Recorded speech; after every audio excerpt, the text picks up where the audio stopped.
goes live. Hello! Hello! Welcome to Jam and Jabber. This is Steph. This is Ken. And today we have an very extra special zoomy zoom stream for y'all. We wanted to reimagine Pokemon in like a Mario Kart setting. You know... Polé-kart, if you will. I should have asked you this beforehand, and I feel very foolish for not being prepared ahead of time. Oh my goodness. Do you wouldn't happen to remember the name of the creator who we were inspired by to do the stream, do you? I'm so foolish. No, I don't. I should have asked that beforehand. Maybe I can like search in chat. Is that an option? I don't know.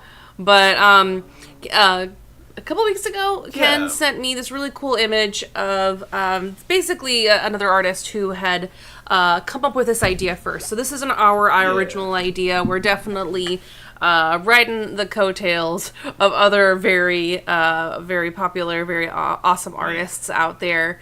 I know it's not an original idea. There's a lot of people who've done it. But I can't remember the name of the person who specifically inspired us. The inspiration for us. Yeah. Like, in just trying to find this artist really quick, I'm finding a lot of other fan art that people have done the exact same concept for.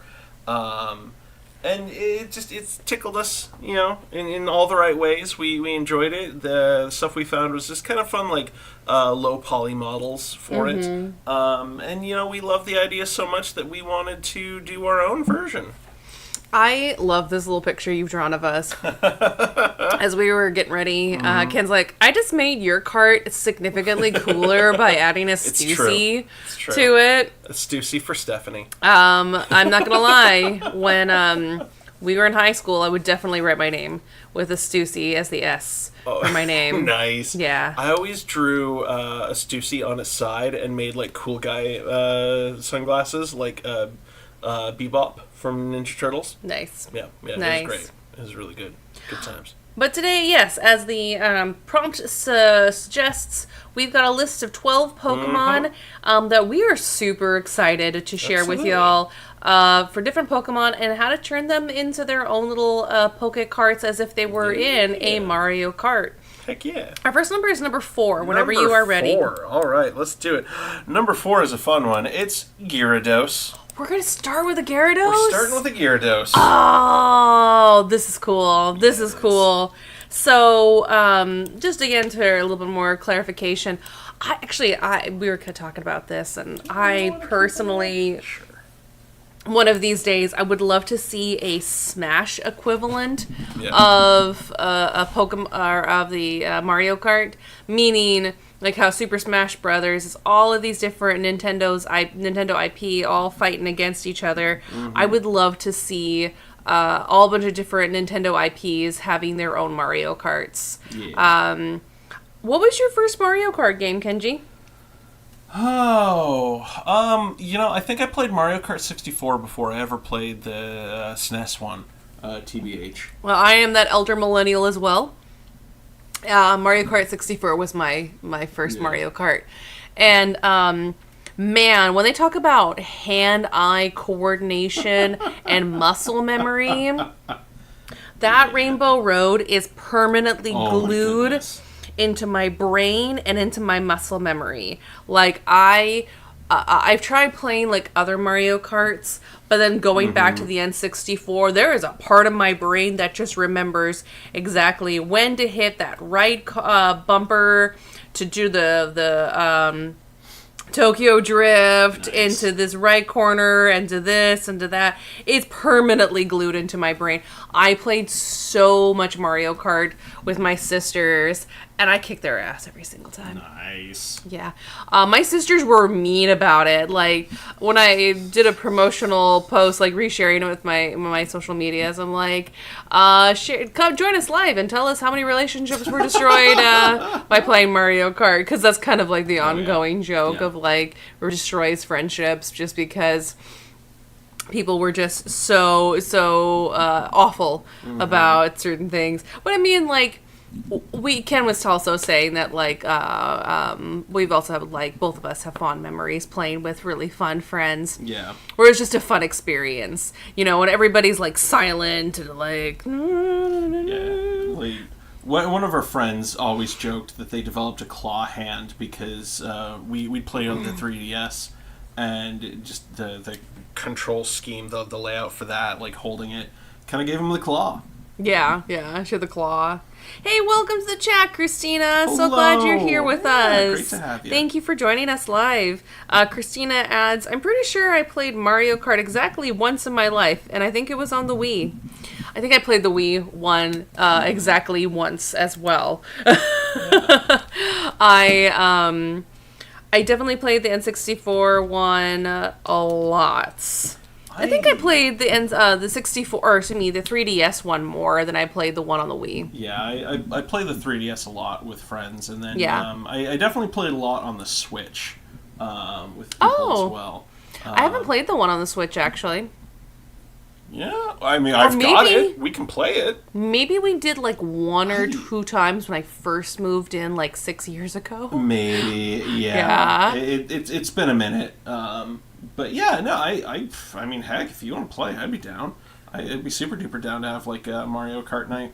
That would be the ultimate test of our relationship.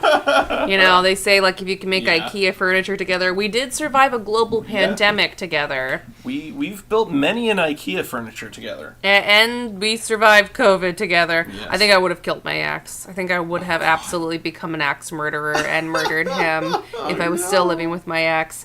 But, yeah, I think that's the next test. Like, that's the natural progression. Yeah. You know, IKEA furniture, global pandemic, okay. Mario Kart. Yeah. I mean, to test if we really are compatible. If we're ready for that level. I know. Are you ready for that level of commitment to the test of our relationship? I'm not afraid of commitment. Okay. All right. Okay. Yes, Christina. When we were coming up with ideas, this is when we definitely came up with ideas beforehand. Yeah. And Christina adds to the chat that she loves that the cart is a magic cart. Hell yeah. Whose idea was this? Was this mine or yours? I believe this one was you. I think so too. Yeah, I just love the idea of a Gyarados inside of a little Magikarp mobile, just being this very large, a large boy in a tiny car. Yeah. I love that you love it too, Christina. I like the idea. There's definitely a few in here that I requested because I love Pokemon. What can I say? Pokemon are great. Pokemon are great. But yeah, so like there definitely became like with my sisters, we were definitely those gamer like siblings where don't fucking talk during Mario Kart.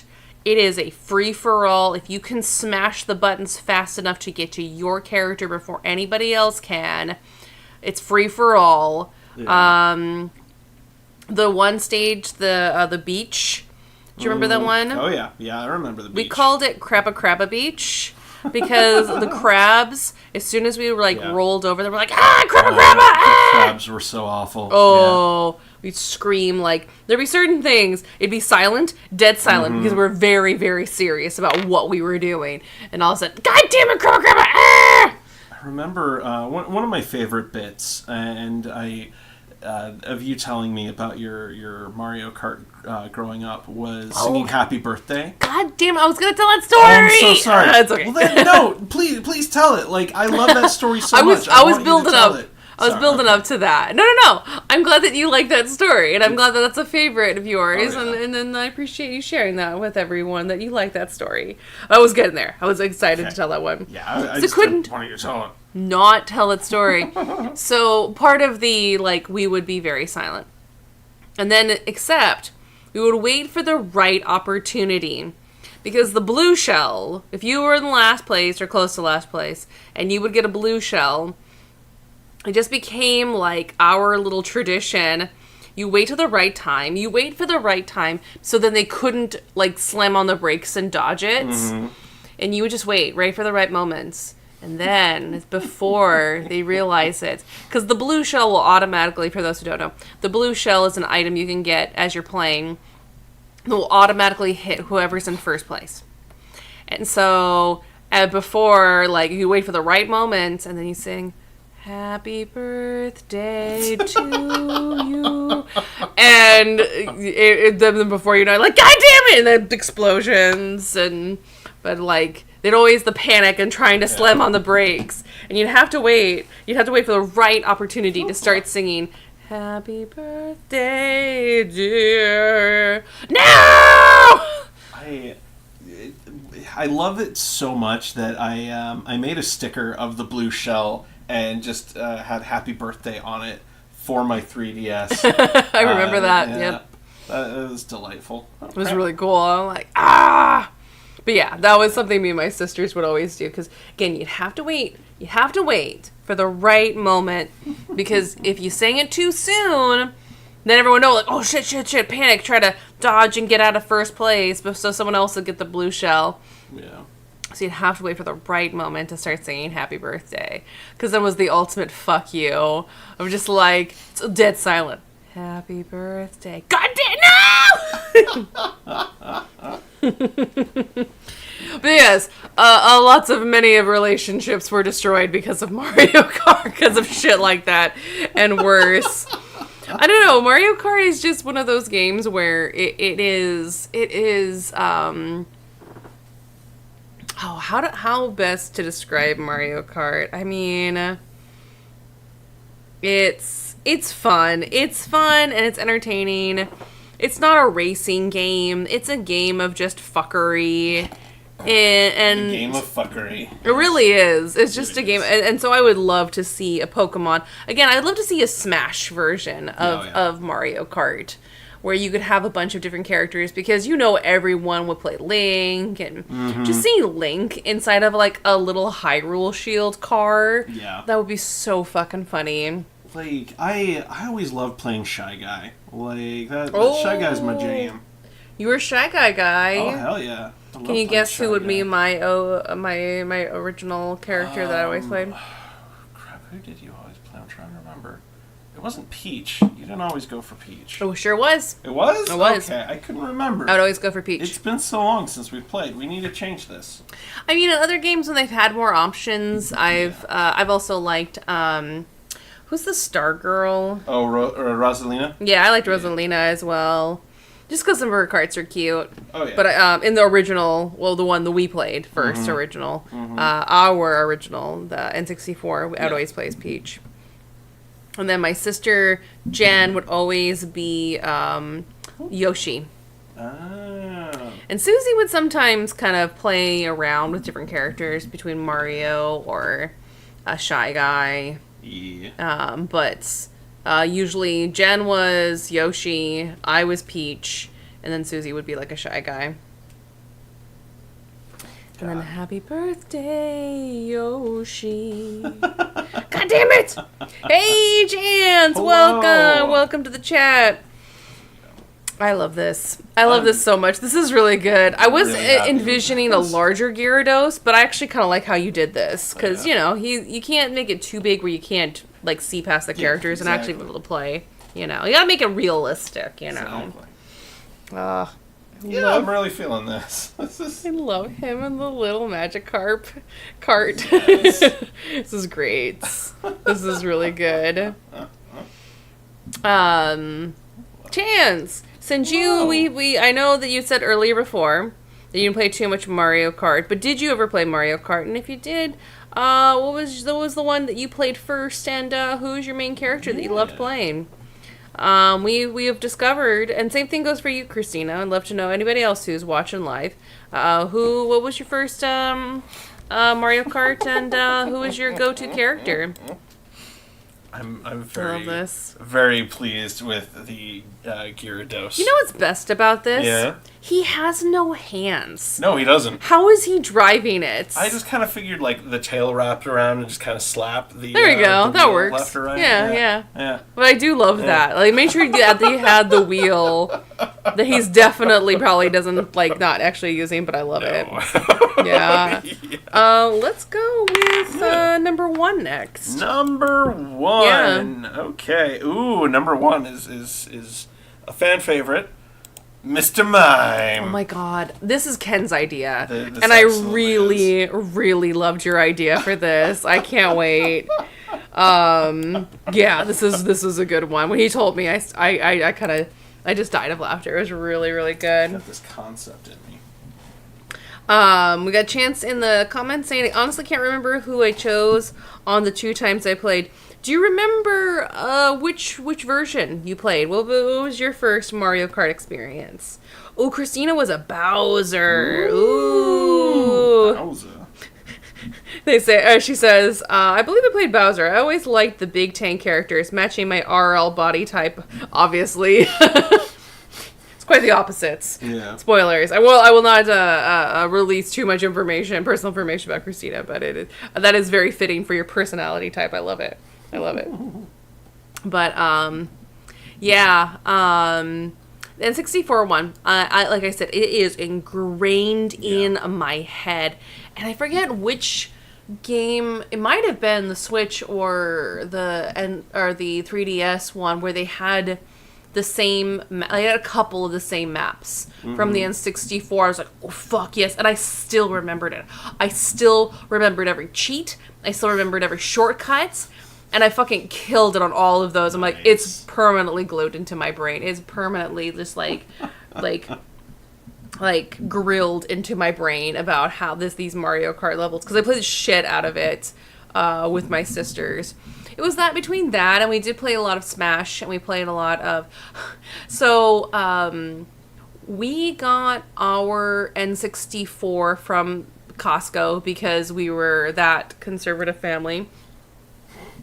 And the only reason why we were able to get the N64 is because my mom was working for the Museum of Flight at the time, and they had this big exhibit.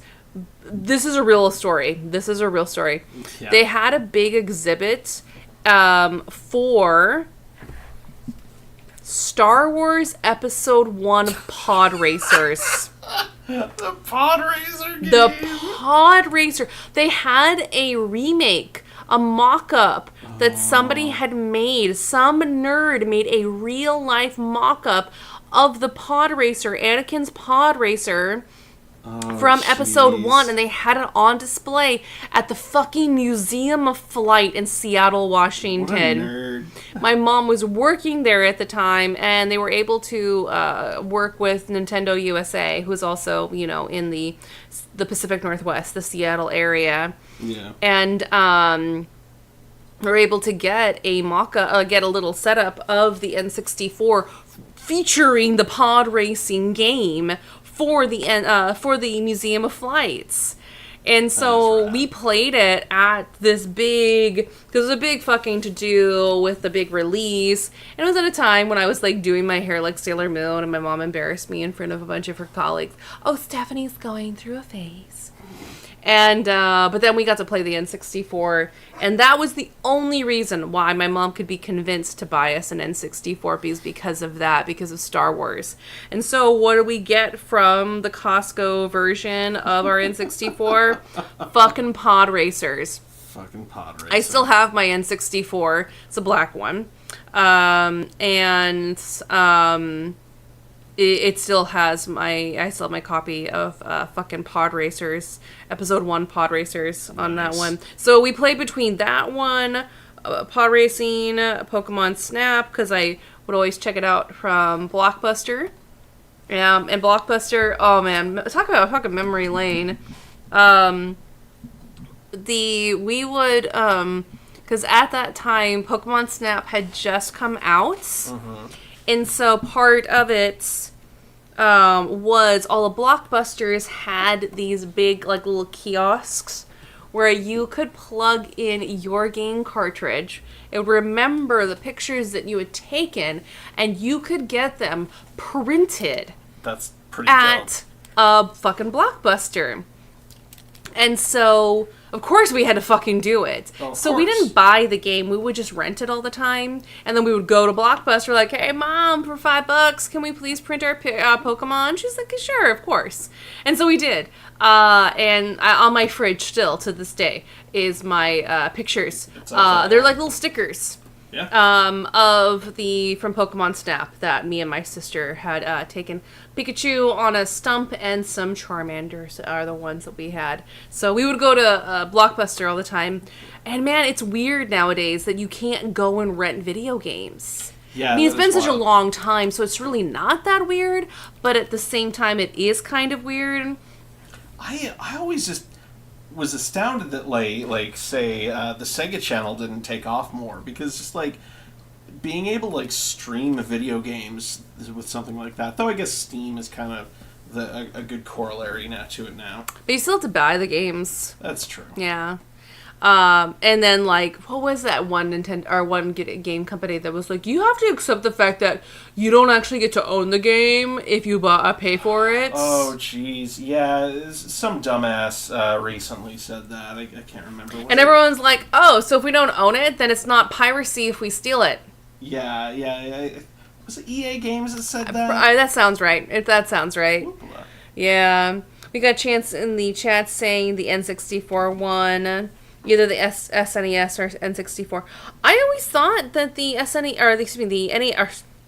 the N64 one was the first one, because I had no idea, because I didn't have a SNES. Yeah. I had an NES, and then the next one was the N64.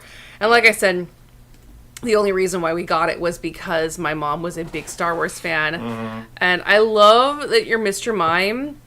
He's just pantomiming. He's on an invisible bike. And it's so good. I could see this in real life, where you could see him leaning into it. Yeah, absolutely. Totally just pantomiming. Just an invisible cart. This is so good. I love this idea. I love it. I just want to say,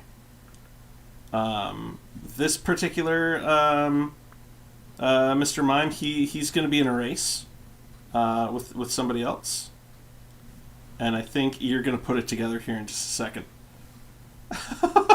It's the same energy. I am watching from the delayed on my phone, because I can't see through your hand because of where I sit. Yeah. Oh! Yeah! How does the song go? It's song from Beverly Hills Cop. Because all I got is Squibbity Toilet right now. Oh, God. But same energy. Yeah. I can't remember the name of the song. It was, oh, gosh.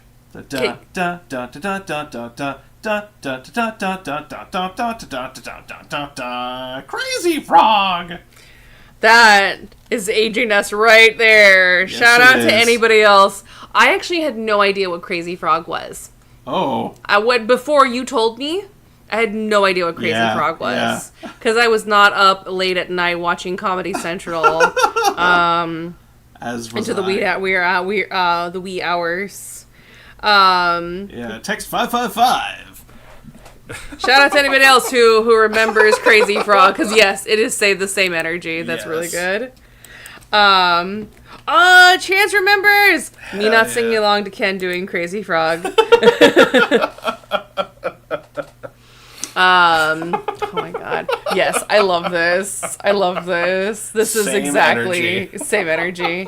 Our next number is number 11. Number 11. Yeah. Oh, number 11 is great. It's going to be a little more Pecco. More Pecco! Too bad Sword and Shield sucked. Yeah, it was not the best entry into the franchise, IMHO. I do love this hamster Pokemon, though. Oh, yeah. Sword and Shield had a few really great entries, for their Pokedex. Good concepts. I loved some of their own versions. Because wasn't Corviknight introduced? Oh my God, Corviknight is my fucking favorite Pokemon. Baller. Oh my God. Morpeko is adorable. It's got two modes, hangry mode and normal mode, right? Yeah. When it becomes hangry, it becomes very angry and upset because it's hungry. It becomes all grumpy, and it's very cute. It's very cute. It's a little hamster Pokemon, and it's everything that the world needs. I love that it's because every single gen tries to come up with their own Pikachu. Oh, yeah. There's loads of Pikachu clones out there. There's, plus and minus. Yeah. Pachirisu. I will say I do yeah. love Pachirisu. Yeah. Oh, Christina adds, Crazy Frog was really big in Europe when I was living there. Yeah, it like was. mainstream advertising. Oh, yeah. And what's crazy too about the European version, that little He's got his dick. He's got his dick out. Let's get there, Kenji. Sorry. I know you were excited about the D. I'm very excited about the D. How can you blame me?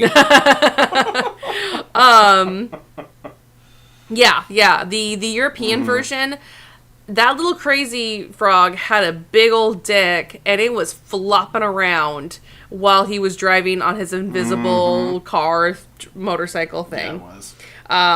When Ken was trying to show me, I was like, I have no idea what Crazy Frog is. I have no idea what this is. I have no recollection of this. And he showed me, and we saw the European version. I'm like, you saw this? He's like, no, this isn't the one I saw. I'm pretty sure the American one, he had his dick out for, like, the briefest of time, and then, of course, like, angry parents are like, how can you have this on television? And it got removed pretty quick. But the European one... Yeah, they never removed the D.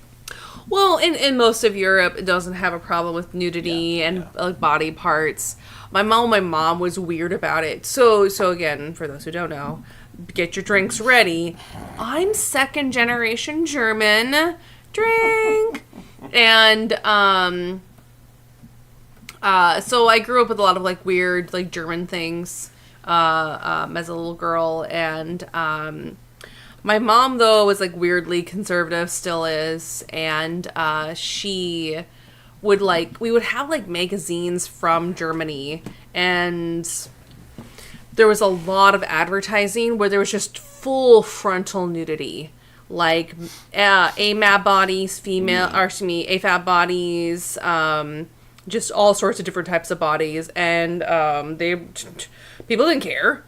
Sometimes they would put in advertisings just to be kind of like, not really shocking how it is in the United States, but, to grab somebody's attention. It still does, even though in a lot of, like, European cultures, they don't really care about nudity. It was, because, I forget which country, well, no, it's most of, like, Scandinavia, all loves their spas, their dry saunas, or excuse me, their wet saunas. They love, both, they just love sauna. Yeah. Sauna, in general. Great. Yeah. And so, like, and people go nude to all of those. It's weird to wear clothing or a bathing suit. You wouldn't wear that there. It's nude. And again, advertising, there's nudity all over the place, and it's not seen as weird. Believe it or not, United States was founded by Puritans. Yeah. Puritans who hated anything. Everything. Pretty much everything. Pretty much everything. I mean, the Puritans even hated Christmas. Like, they're the only ones who have ever banned Christmas in this country. Sure were. And, it wasn't in the United States, it was in England, but... That's true, right. You're absolutely right. Thank you for reminding me. And I was looking at the comments. I will comment on that. I do see all of the eggplants and dicks, and I'm not ignoring it. I was just trying to finish my story first. Also, everyone, this Morpeko, yes, is in a hamster ball, and I love this idea. I love this so much. It's so good. The cart is a hamster ball, controlled by a hamster ball. Yes, it's controlled by a hamster ball, and I love it. Okay, I will pay attention to the chat. Crew Got Christina said, I didn't realize there were different versions. I was young enough and I didn't notice the eggplant. Yeah. Most people, because again, in again, I grew up with a lot of this, so I saw, we had a lot of BBC growing up, and of course, BBC United States was still very heavily censored, but, like, I remember watching Monty Python. It's like, I refuse to be in a show unless there's full frontal nudity. There's a whole episode called Full Frontal Nudity. It's really good. It's one of my favorites. I refuse to be in a movie unless there is full frontal nudity. It was really good. But there was still, like, in a lot of the shows that would show up, there was, like, full frontal nudity. And, My parents were still weird about it, but so it was only weird because they were weird about it. Yeah. I remember, God, there was a movie with John Cleese, and there was a boner joke. Like, he was standing in front of a woman, and he pops a boner, and he's trying to be cool about it, and she's like, ooh. And it's just kind of one of those scenes, and then they move on with the rest of their lives. And my parents were just like, oh, no, no, no. And I'm like, what's weird? Because they don't actually show the boner. Oh, of course not. It is heavily implied. I mean, it's not Red Nose Day or anything. It was like, we were kids, and so we didn't know. And they were like, nothing, I don't know what you're talking about. And we're just like, now we're curious what the hell is going on. Yeah. These same parents of mine were banned us from watching Clueless because there was a gay character. There was a gay dude in it. Yeah. That's ridiculous. So the full frontal nudity, like, my mom was trying to be cool about it because most Europeans are, and her own cousins were like, dude, what the fuck are you freaking out over? And she was trying to... Yeah. Being first generation German is definitely different for her. Yeah. So it was kind of a weird, but also not weird kind of thing growing up. I saw a lot more, long short of it, I saw a lot more nudity than most kids would have as a child. I love this Morpeko and how happy they are. They're not hangry. Although I imagine that, like, a mode would be hangry, and it's kind of like a boost. Sure. Yeah. I love just the switch from, I saw a lot more dick as a kid, and then, oh, this is so cute! Like, just the weird juxtaposition of conversation versus what I'm drawing. It does not match, and I love it. You had to draw a Crazy Frog. I'll just say that. I had to draw Crazy Frog. It was very important to me. Our next number is number 2. Number 2, all right. I think you'll really like number 2. It's Rotom. This is my idea. I came up with this idea. This is the one that you wanted. I'm really excited for how you're gonna do this one. I won't spoil anything, but I'm gonna turn back to the chat real quick. Christina looked it up, and now they're crying. Chance, that's such a tiny dick. The dick plants. It is tiny. Chances, my dad showed me Catch-22 recently, and there was full frontal nudity of a lady, and she had full bush, and I hate that I found that shocking. Christina says, my parents used the phrase, avert your eyes. Well, they were Mormon, right? At that time. And I mean, if they were living in Europe, it was on television, it was on everything. There was really no avoiding the nudity. And again, in most countries in Europe, it's not a weird thing. Nudity does not equal sex. Yeah. But to Puritans, nudity equals sex. Yeah. And so, again, like, I remember my mom, she had this magazine, because my Opa loved reading German magazines, and I remember when he was still alive, I would like to buy, he would spend hours and hours and hours reading every single article, reading every little inch of a magazine. He was that kind of guy. So I remember when we were at Hess Bakery, you picked up You picked up a magazine for him. Specifically for him, because I knew he loved reading through them. And again, he would just read through every little part, every little thing, and he just enjoyed it. But some of those magazines, again, would have advertising, and my mom's like, she's naked. She doesn't even wear clothing. Why does she even need the washer and dryer in the ad? And I'm like, did you think that her clothes, for a second, that her clothes might be in the washer and dryer? Oh, it's just not necessary. And then again, her own cousins would make fun of her for being a prude. She's like, oh, well, it's just not necessary. I'm just like, yeah, her clothes are in the washer and dryer. And again, yeah, and those ones, it's full on bush. It's kind of like Monty Python's Life of Brian. Oh, yeah. Where you have two characters. Why am I forgetting his name? The guy who played Brian, who passed away. Graham. Yeah. Graham something. I don't remember. Yeah. I can't remember his name too. But yeah. He, full frontal nudity for him, full frontal nudity for the lady, And it's really funny because the guy who always played the different female characters, he was Brian's mother. Yeah. Yeah, he was like, just, his eyes were just like a bug-eyed, just looking at her bush. It's really funny. It's a really funny scene. Like, you can't say this. Brian is inspiring these people. And she's full, like, just naked. You know, it is really funny. Like, and if those who don't know the scene from The Life of Brian, like, he had just had sex for the first time, and I just had sex, and it felt so good. And so, what does he do? He opens up the door, the window of his small apartment flat, fully naked, just looking into the rest of the world, just reveling in the moment of the afterglow of having sex. Mm-hmm. And all of his followers, his newfound followers that he didn't want, there's thousands of people all just waiting in front of them like, hello, Brian! It's very silly. Life of Brian, I would have to say, is one of my absolute favorite movies, if not my favorite movie of all time. It's very ridiculous, it's very silly, and it's I absolutely enjoyed it.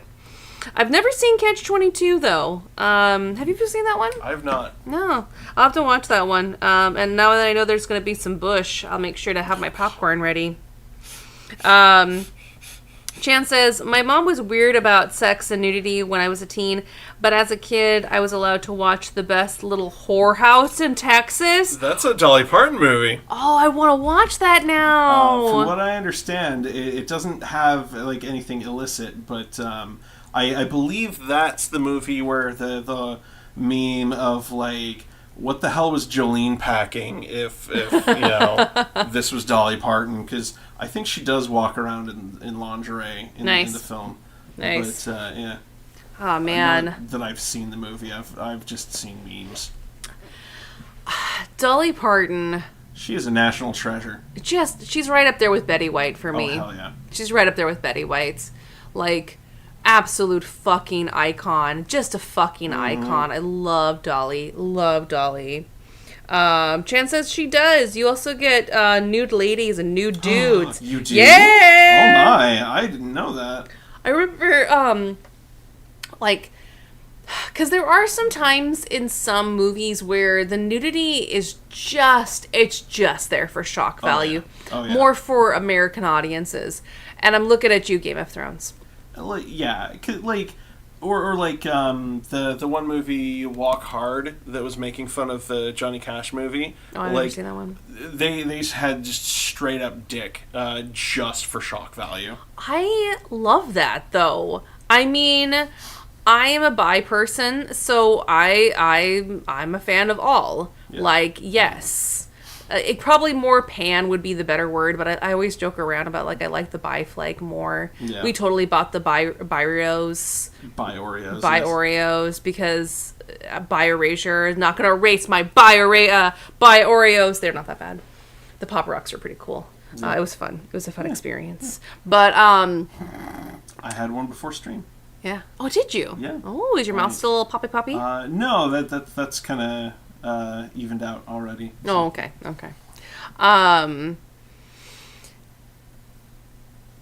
But Game of Thrones, because I remember I didn't watch much Game of Thrones. I've never read the books. I watched a couple episodes because I used to go to a friend's house and we used to watch a bunch of TV. Like, mostly I was there to watch The Walking Dead, and got really disappointed with it really fucking fast. Yeah. And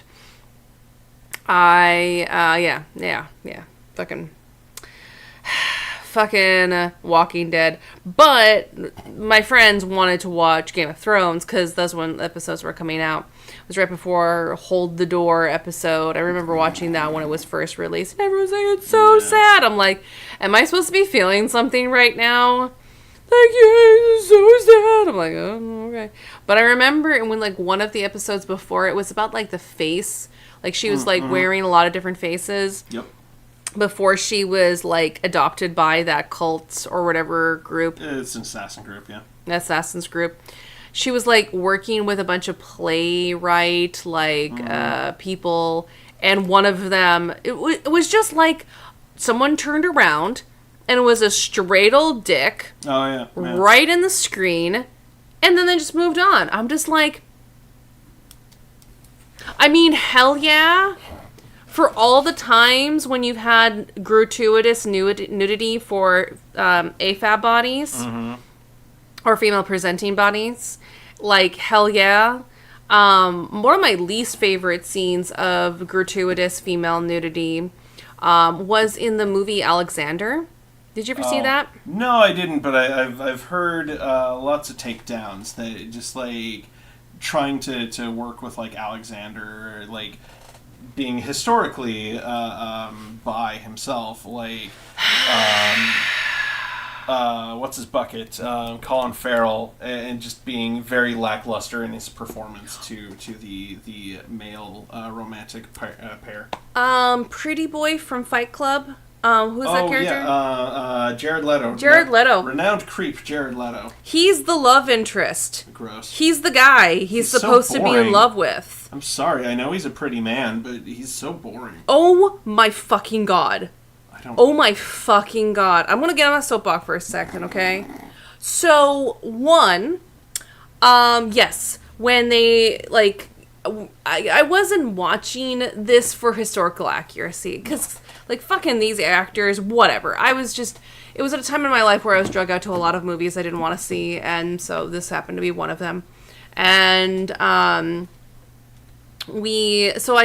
seen it, or when I was watching it, yeah, Colin Farrell's performance is awful. It's terrible. Jared Leto's is also terrible. He kind of tried, emphasis on tried. But, like, oh god, I forget the actress's name. Probably Rosario Dawson. That's exactly her.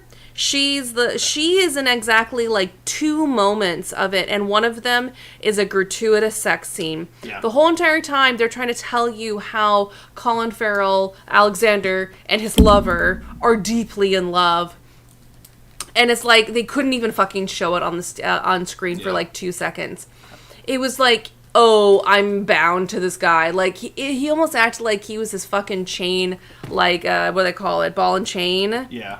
Meanwhile, what he really wanted to have sex with Rosario Dawson's character. But, like, the sex scene with him and Rosario Dawson, like, it was borderline, like, softcore porn. Gross. And, like, just barely passing that bar to get the rated R and not a rated X rating. It was just, like, 2 inches away from being that explicit.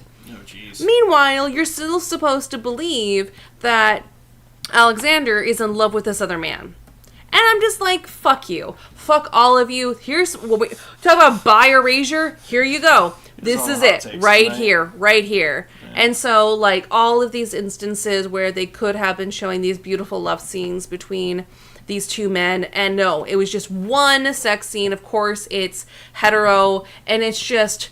absolutely, there's no other nudity in the film. It's just her titties and some top of her bush. Again, inches away from being rated X. It was awful. It was absolutely awful. But you know what's not awful?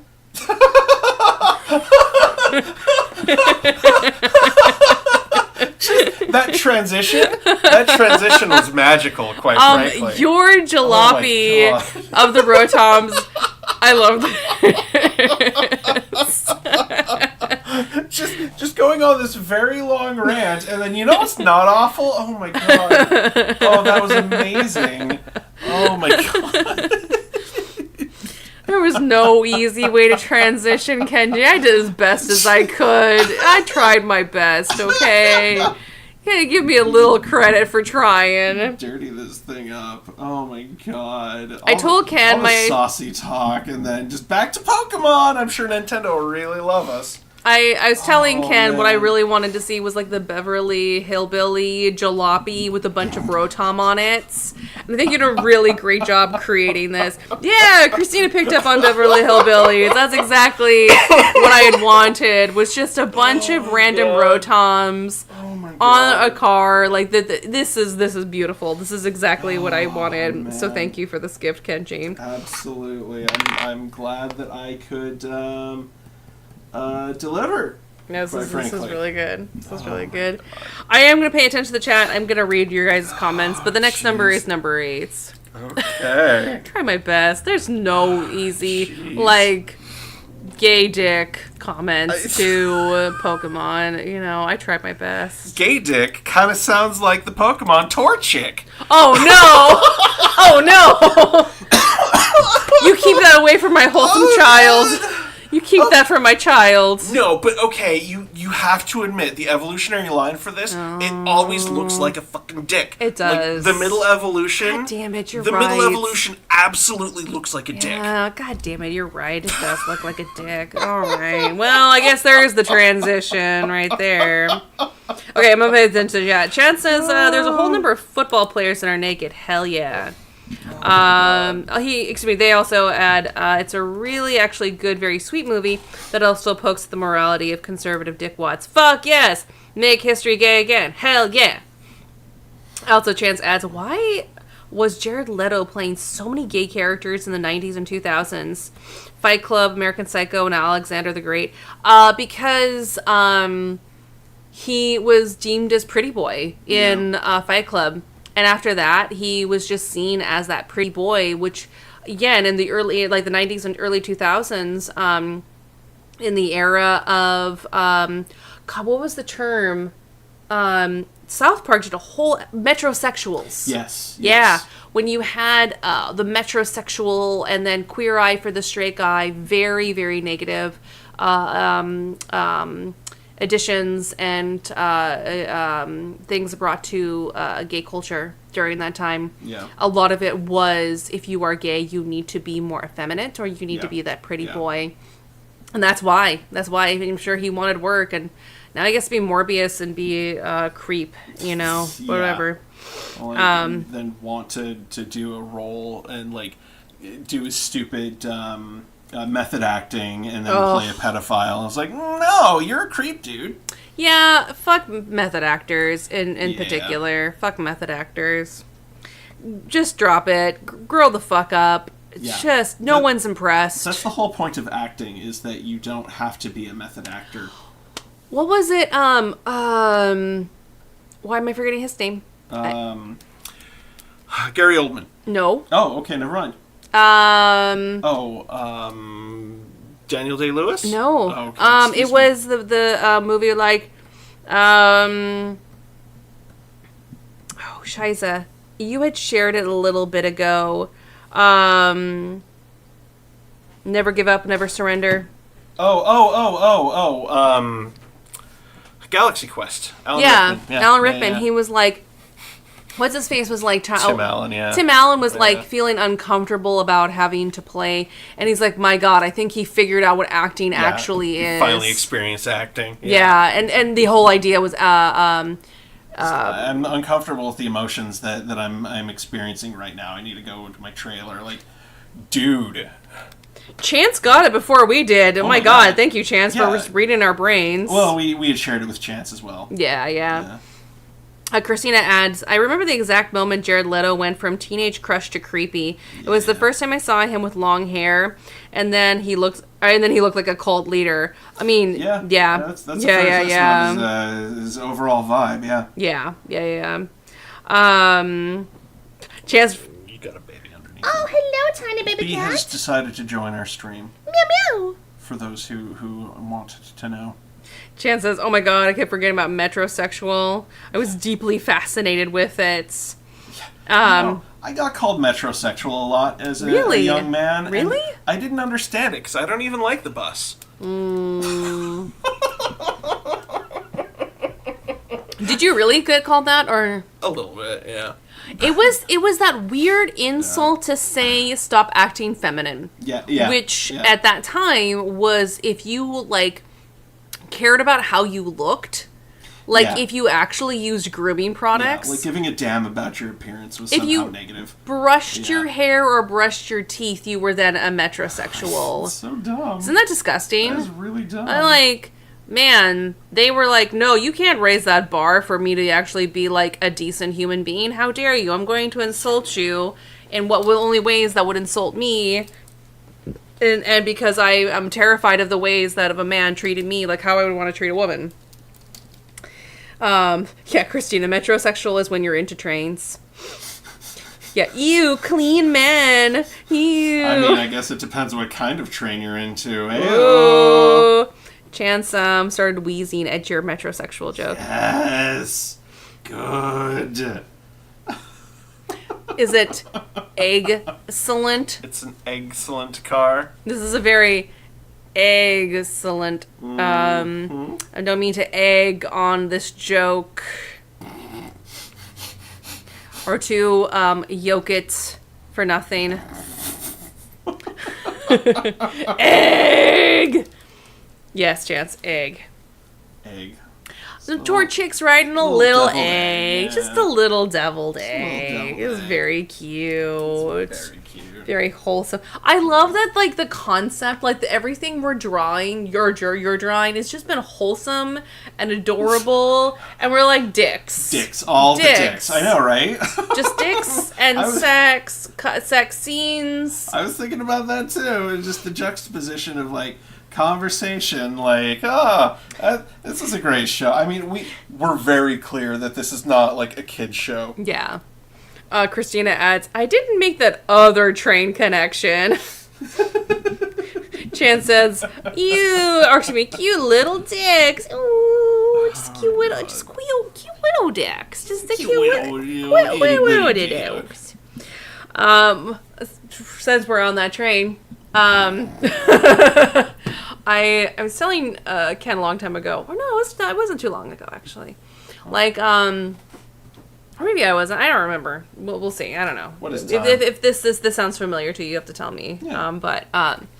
I remember, like, because here in the United States, we have sex education classes, and at different times, they start to reveal more information about sex. Very early on, it's just very, like, clinical, very scientific, very medical, depictions of penises and vulva and labia, and I don't even know if they show labia actually. I think it's just a cure, Shadow like Man, here we come. it's like a clear cut of a vagina, and it's strictly just for the purposes of like, this is how a baby's made.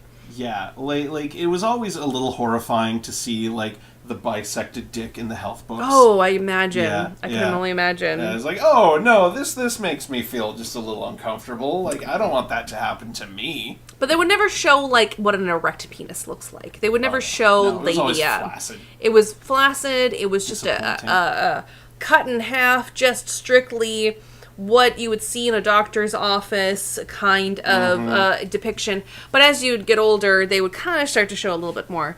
I had one teacher in junior high, I think it was like 6th or 7th grade, or 7th or 8th grade, that she showed us this movie. It was this animated film, I think from like the 70s. Yeah, you have told me about this. Yeah. And man, they were onto something in the 70s, and then fucking conservatives ruined everything. Yeah. I feel sorry for those flower children. They tried. But yeah, it was this movie from like the 70s, and it was like the first time like actually like flesh colored people, and it was like lots of different colored people. It wasn't just white people. They had like people of all different colors of skin, from like very dark black to Asian to brown, all sorts of different colors, and all sorts of different dick shapes too. And then I remember they did a flute, like the flute whistle. Yeah, the slide whistle. The slide whistle, yeah. And they did that was the penises all went up. Yeah. I mean, that is the perfect sound effect for an erection. It was so funny. But yeah, it was like, and the whole reason why they did that was just to show and illustrate, like, hey, if you're not a shower, it doesn't matter. Yeah. Like, if you are in the locker room with a bunch of other dudes or AMAB people, and you happen to have a penis, like, it doesn't matter what your dick looks like, Yeah. And it's flaccid, because it all looks exactly the same when they're erect. Yeah. And that was like the joke. And so there's the slide whistle, and then bloop, and they all look exactly the same. It was really funny. But I remember a bunch of my fellow classmates who have penises were like, actually, thank you for sharing that. Actually, really thank you for sharing that. Like, I remember a lot of the teachers and parents had a problem with this teacher, but a lot of the students were just like, no, thanks for being cool. She wasn't that person who put a condom onto an umbrella or a banana or anything. An umbrella. Wow, I think a lot of kids in that class would have a lot of penis envy if they used an umbrella. Some other people's classes, they had that. Umbrella? Yeah. Oh my god, sorry, that just seems so just out of left field for me. It's to prove that it's not size. Like, and if if somebody tries to tell you that it's a size thing, it's not true. That's wild. Number 12 is our next one. This tour trick is adorable. Please don't get upset at us for talking about dicks the entire time, Nintendo. Number 12. Number 12 is going to be that soft boy that you love so much. It's Bidoof. Bidoof! It's so cute. It's so cute. Oh my god. Oh my god. I was not prepared for just all the dick conversation on our Pokemon stream. Welcome to our stream. Welcome.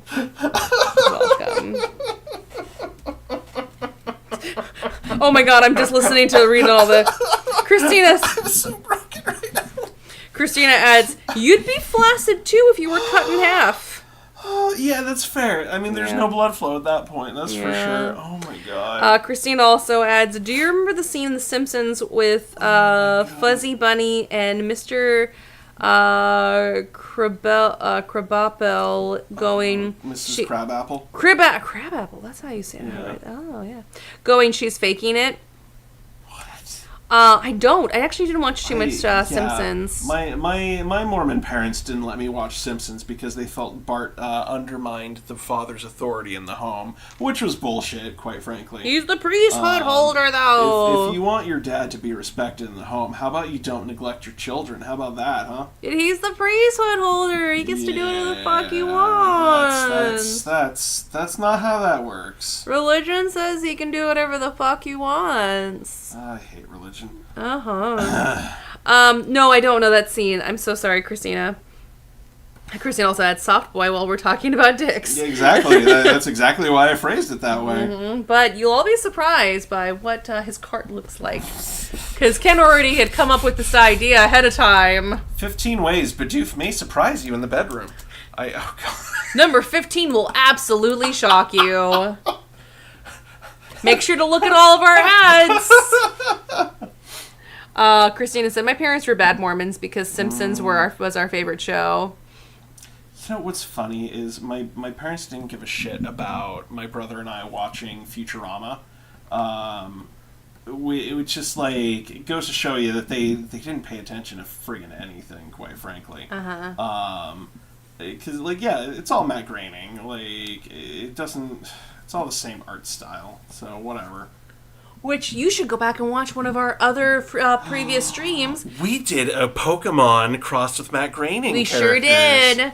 It's a great one to go back and watch after you're done with this one. Yeah. We've got 2.5 years worth of previous streams if you want to go back and watch some other things, and we'll have some other funnies with us. Mm-hmm. Did I do a good job, Kenji?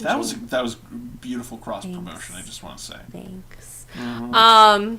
But yes, dicks.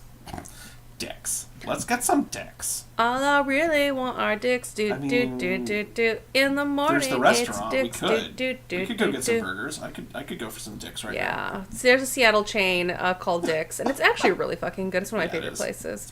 My parents used to take me there all the time, and my favorite is, I used to always get the special when I was younger. But man, special dick? I like the deluxe dick now. I don't. You're welcome. I do not. Like, I don't settle. settle for just that basic ass cheeseburger anymore. Hell no, only a deluxe burger or a deluxe stick for me.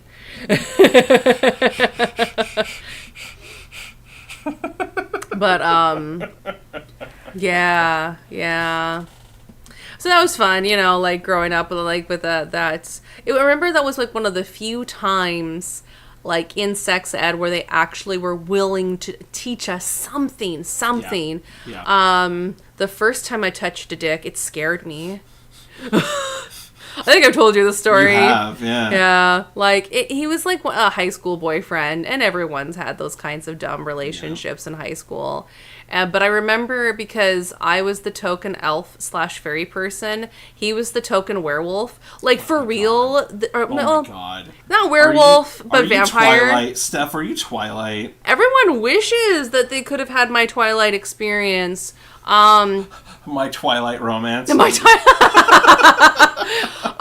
was the token vampire. This guy legit had pronounced fangs. It wasn't fake. It wasn't like things he wore. Like this guy legit had vampire fangs, and he liked doing his hair kind of like David Bowie from Labyrinth. Like, oh God, that's quite the big hairstyle. Oh yeah, frankly. Yeah. And so, like, he had that goth look. I was kind of doing the goth thing. And so we're quote-unquote dating, if you can even call it that. It's high school, like, will you go out with me? Sure. Yeah.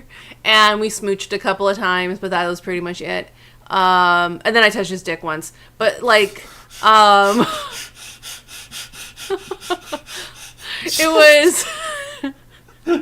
Don't mind me while I'm drawing this Bidoof. Yeah, this is adorable. Geez. This is adorable. No, it was it was like a couple of weeks that we were quote unquote dating, if you could even call it that. Oh, and I remember being at a friend's like house, and we were watching a comedy sketch. Who was that Asian girl who was really popular in the early 2000s? Margaret Cho? Yeah, that was exactly it. Yeah. We were watching a Margaret Cho stand-up in my friend's basement, and then my friend had gone up to, like, go get something, and I was sitting next to this guy, and then he grabbed my hand and put it on his crotch, and he had a giant erection. Wow. He had a massive erection. I remember pulling my hand up and going, like, oh God. I was terrified. I was like, what the fuck was that? It scared me. It wasn't too much longer after that. He was like, I don't think this is working out. Jesus. Yeah. All right. Well, yeah. That'll definitely do it. Yep. Yeah, it scared the living bejesus out of me. I'm like, what the fuck was that? And then, yeah. That definitely will make him feel confident about himself. What's funny later is that he ended up dating that same friend that we were in the same house of. Like, they started dating later, and they had so much sex. That's all they were doing. And I remember for this friend, for our art class, she was doing classical type of artwork, and so she asked me to pose for her nude, and I'm like, sure, no problem. And so I remember laying on, like, her bed, and her mom was, like, spoiled. Like, I don't want to say spoiled, but she definitely lavished this woman in all sorts of fineries. Like, so she had this very elaborate setup for her own bedroom, and I'm glad that she got to have that for, you know, growing up. I sure as hell my mom wouldn't do that fucking shit for me. And right next to her bedstand, she had a collection of dildos. Oh my God. That this guy had bought her. Wow. Yeah. Wow. Yeah. Okay. It was probably like 20 goddamn fucking dildos. 20 goddamn dicks. Just 20 goddamn dicks just sitting right next to me. And I just remember laying there and I was like, oh, okay. I mean, we weren't dirty or anything. Like, she took good care of her shit. And I was just like, oh, okay. I'm posing there naked. And my teacher, when she found out I was the model for this nude, she was, like, very visibly uncomfortable. Yeah, like, it was totally, like, it wasn't weird or anything. He's still my boyfriend. I was like, no, he put my hand on his dick, and I was really uncomfortable by it. Sure, you two have a wonderful, awesome sex. And so they did. Yeah. They had a really great time. Yeah. Good for them. We got Chance saying, I'm going to blame the Virgo full moon for all this sex talk. You're welcome.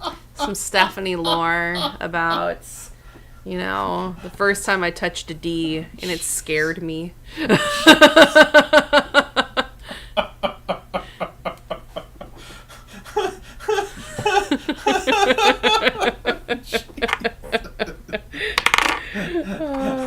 don't have any follow-up for you. I'm sorry. No, you're all good. Graham, where's it open? Yeah. Sorry for all the flashing on here. It's not my intention. It just Clip Studio has this awesome feature where it will fill in gaps for you, but I can never. I don't know. Apparently, I didn't close it enough for the gap filler to really take properly. This Bidoof is so adorable. And the little hands on that little wheel is so cute. You did a great job with this Bidoof. This is adorable. This is so wholesome. It's not worthy of all the D talk that we've been doing tonight. I'm so sorry, Bidoofs. You deserve better, Bidoof. You do deserve better than us. We're sorry.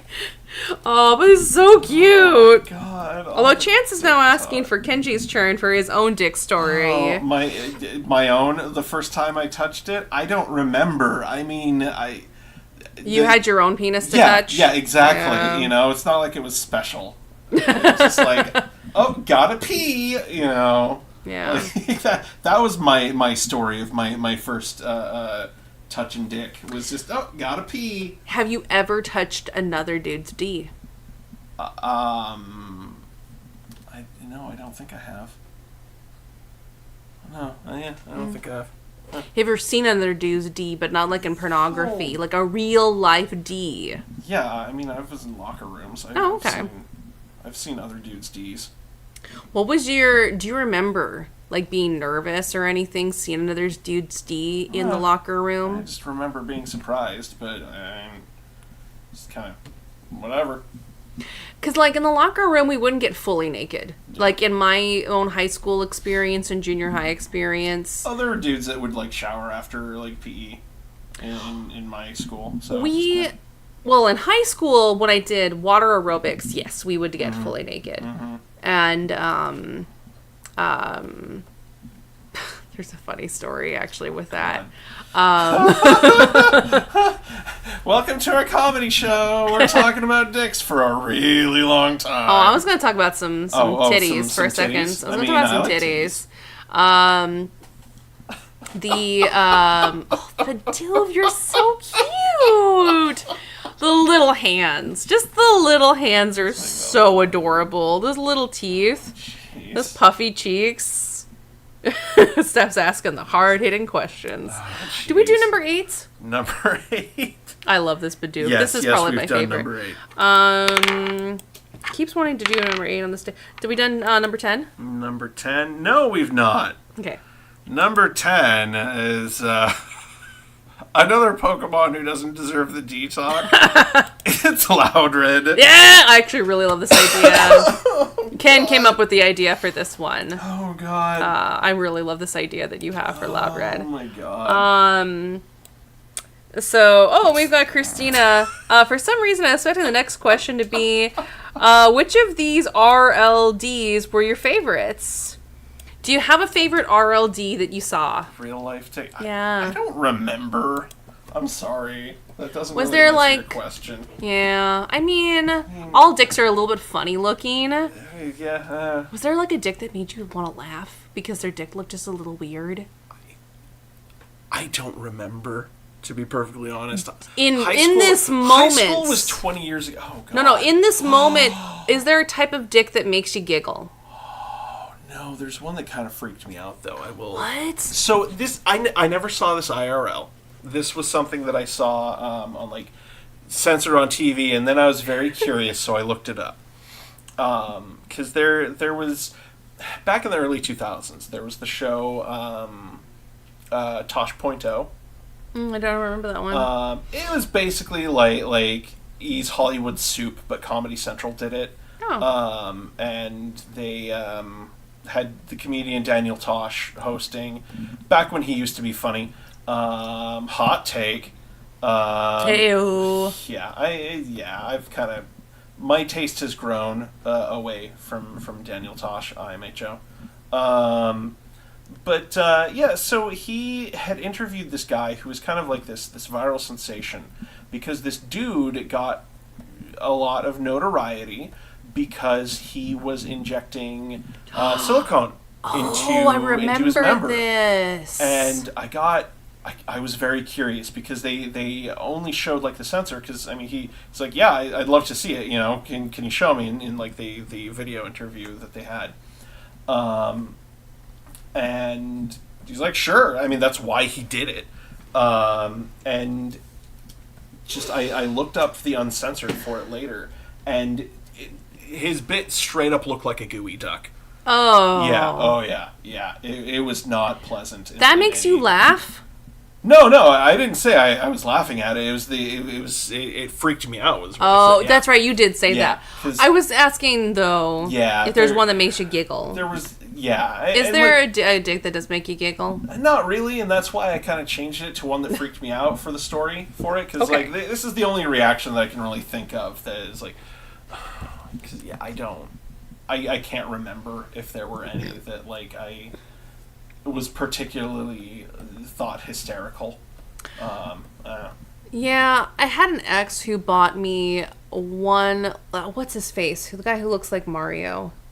Ron Jeremy. Ron Jeremy. I got one Ron Jeremy pornography signed for me. I didn't go to the event.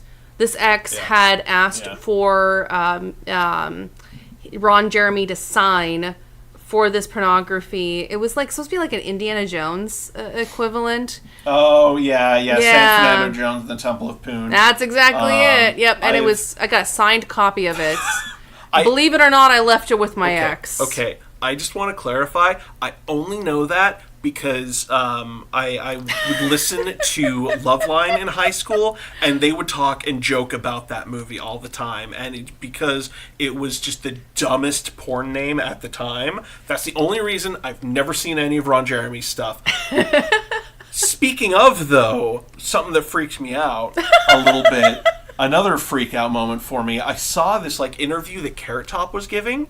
And Carrot Top, he's starting to look like Ron Jeremy. No. Yeah. Just overall, just the face. Carrot Top he's not looking good. He's still like really buff. Like Carrot Top is still weirdly buff. But and I've gotten away from drawing. Excuse me. But yeah, Carrot Top is looking rough. Can I do like full body with his whole chest tell me the story? I had to get into that story. Yeah. Yes, but so I had a signed copy of that particular porn from Ron Jeremy. Yeah, and believe it or not, I left it with my shitty ex. Imagine that. Yeah. But I didn't watch it, just out of morbid curiosity. And he's got a funny looking dick. I'm sure you do. Yeah. I've heard stories. It was sizable enough that he could fillet himself. We'll say we are going to get shadow banned for this episode. I am sorry for telling that gross out story just now. Like, please forgive me. Everyone likes to have. It's so weird. It's so weird in like pornography and these types of worlds about a guy whose dick is so long, removed ribs, all of those things. The guy from Nantucket, yeah. It just like these urban legends about a guy who can be able to suck his own dick. The thing is that, like, I don't think even if a guy, like, these types of guys, not just any guy, these types of guys who are obsessed with this idea, even if they could, they would never suck their own dick. They would never do that. That's too fucking gay.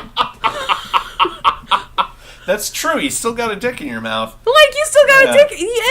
Yeah, like. That's true. Like, for all these men who are so obsessed with this idea, who bring it up Oh my god. As if anyone fucking cares. I'm gonna need to edit this video to have like a warning at the start, like, sorry everybody, this is the one where we talk about dick for a really long time. 2 hours of talk about some D. Oh my god. 2 hours of the D. How do we get started talking about D? How did we? We're gonna have to play it back. I don't remember. I don't remember how we started talking about D. I don't remember either. I don't know. If anybody in the chat remembers, let us know. Like we'll definitely do the playback when stream is finished, but like, goddamn, I'm sorry, everyone. I'm not. No, of course you're not. No, but yeah. Sorry, what was I saying about San Fernando Jones and the Temple of Poon. No, it was after that. Funny looking dick. Well, yeah, I was getting there about funny looking dick. Yeah. What was I saying just though? Oh, yeah, the guys who are so obsessed with the idea of like self-fellatio would never fucking even do that. No, God, no. Like they're just obsessed with the idea, which is bizarre to me. Some toxic dudes. But yeah, Ron Jeremy's dick is funny looking. It's just a weird looking weird. Some dicks are just funny looking, you know. Yeah. Like in that sex ed class all those years ago, they're just like, hey, it doesn't matter when they're all erect, they all look exactly the same. Mostly. Ron Jeremy's doesn't, and it's a little weird looking, you know. It's a funny looking penis. Morbidly curious, but I don't think I want to know. I'm not going to go into graphic details because that will definitely get us shadow banned. Google exists. I can look it up later if I really want to know. Yeah, Chance is kind of trying to resist the urge to look up Ron Jeremy's dick because they're sitting at the dining room. I'm sorry for all your Google search history. I'm so sorry. Incognito really is an incognito, just so y'all know. But yes, I got talking about the first time I touched a D, and it scared me. Oh, we were talking about D before that. Yeah, I'm trying to replay it all back in my head now. I mean, I guess we'll blame the full moon. I'm right there with you, Chance. Blame the full moon. Yeah. But yeah. Full moons are for butts. I'm sorry. Oh. Oh, man. Oh, good grief. I love this. So the idea for this Loud Red, if you couldn't tell, was Mad Max. Yes, we're going for the Doof Warrior for Loud Red. Which is, I think, it's necessary. If you were to play this, I really wish this game would be... we started off so wholesome. Like, childhood memories... Yeah, we were talking about Simpsons, N64 stuff. Just we started off so wholesome. Somehow we really lost the thread on this. Just like talked about penis. Oh, like full frontal nudity? Yes, you were talking about culturally with like Germans and just European nudity not being weird. And I don't how know do we how get to we got that? there even. Crazy Frog! That's Crazy right! Frog! Oh my god, yes. I blame you, Kenji. This was my fault. Oh my god, this was my fault. Thank you, Christina, for taking us all the way back. I'm the problem here. It's me. It's like an hour and a half ago. Like you drew a Crazy Frog, and I had to remind everyone that his dick was out in the European version. I'm so sorry, everyone. I failed. I'm the problem. Well, you didn't actually draw him with the dick. It was me that reminded everybody that there was a dick. I avoided the dick. I'm partially to blame. I'm the one who actually talked about the dick. You were just trying to do more like 90s, early 2000s nostalgia. Goddamn Crazy Frog. It was. Is getting a shadow ban. You know, that'll be the title for our next video. Crazy Frog got a shadow ban. that'll be the bit. I remember for a little bit there were some kids that were trying to watch our stream and we're like, this is not kid friendly. Don't swear, I'm just a kid. And like, I look at your profile picture and like, you're a full grown man. You're a full grown man. Like, no. Yeah. Thank you. You look older than me, so you're probably Gen Z. Gen Z looks old for some reason. I know, it's really funny. It's wild. I love this Loud Red. It's really good. Like... That you came out with a vision, an image, and you just knocked out. There's no reference for this either. Ken just did this. No, I just went for it. Yeah. Oh, God. Chance says, "Oh my God, that time was fucking wild." How many do we have left? Let's see. Hey, I was gonna say, we've got about, like, 40 minutes left, if there's ones that you want to do. Maybe I won't render this one as much as I have for the other ones. Because we've got time. We've got, like, 5 more. So I want to try to get to a few more. Okay. Yeah. Do you want me to keep rolling dice, or do you just want to keep going through, like, favorites remaining? I think we should just go with what we want to do. Okay. Well, then, let's change it up, because we've been not as wholesome as we could stand to be. Let's go for one that's really wholesome. Okay. Miltank. Oh, I was going to talk about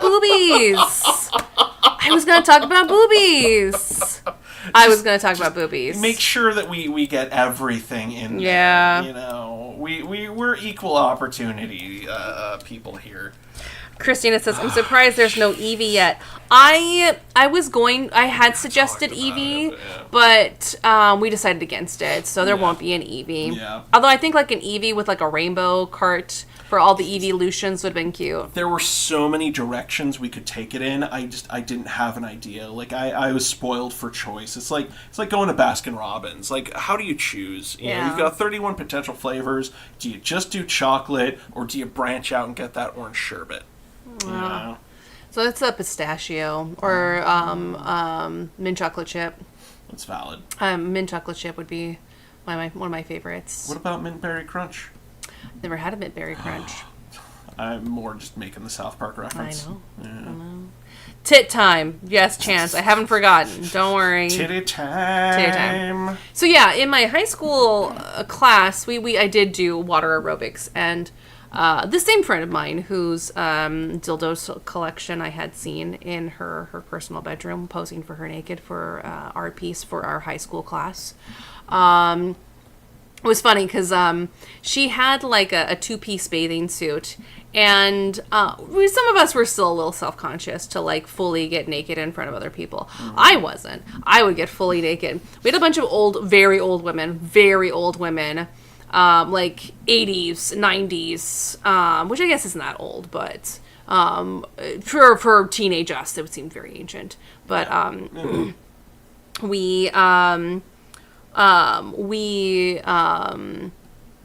like, I didn't care about getting naked in front of these other ladies, and they didn't fucking care.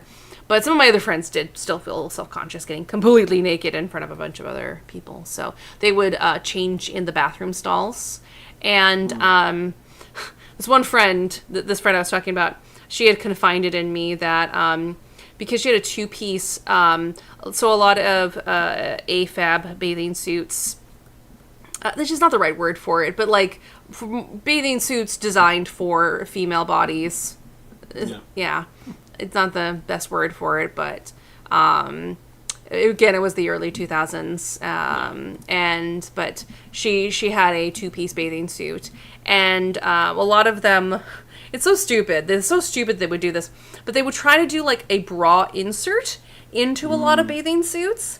And so it'd be like a neutral, like tan color as a layer in the bathing suit, if that fucking mattered. Yeah. Because it's a fucking bathing suit. But so every time she'd pull the top up, the color of the because she has kind of darker skin, like more kind of tan colored skin, but it was the same exact color as this insert for this top. So she'd pull it up, panic for a second, thinking that her nipples were gone because it was the same exact color until finally it would flop off, and then she's like, "Oh my god, there's my nipples." Every single time she's like, and it became just a joke, and I'm like, "Remember, your nipples are still there." She's like, "Oh, thank you for reminding me." Like legit panic, like, "Where are my nipples?" Ah! God, yeah, that's my tit story. This is a milk cannon. Yes, a milk tank. A milk tank for milk. I hate that its name is Milk Tank and not Milk Tank. Yeah. Oh, yeah. It's supposed to be Milk Tank. Yeah. Right. I am gonna die mad about it.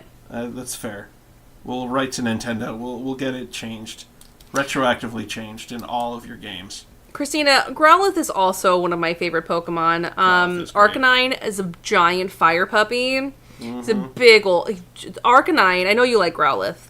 I also love Growlithe because James from Jesse and James in Pokemon. Yeah. Oh, Growly. He was cute. It was really, really adorable. I love that episode of OG Pokemon.